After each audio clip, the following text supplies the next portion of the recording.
Whiskey Basin. It's such a beautiful place. We've got this great lake behind us and beautiful mountain range, but we don't know what that one's called. Yeah. Dubois, Wyoming is where we're at, the area just outside of Tetons and Yellowstone.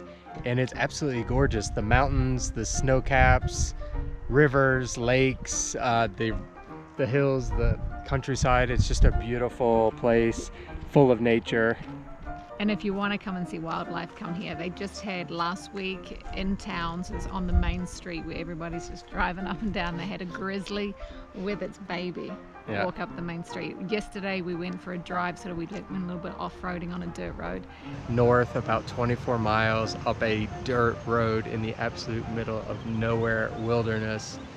This place is stunning. We've seen a ton of elk, deer. Apparently there's a lot of moose around here, wolves and bears, although we haven't seen them. But the landscape is just, honestly, it's unbelievable.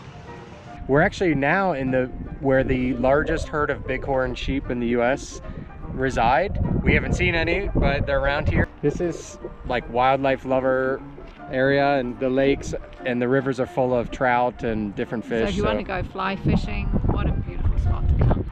Yeah, it's really gorgeous and worth checking out. If you're going to the big parks, come to this place and just drive the roads and see what happens.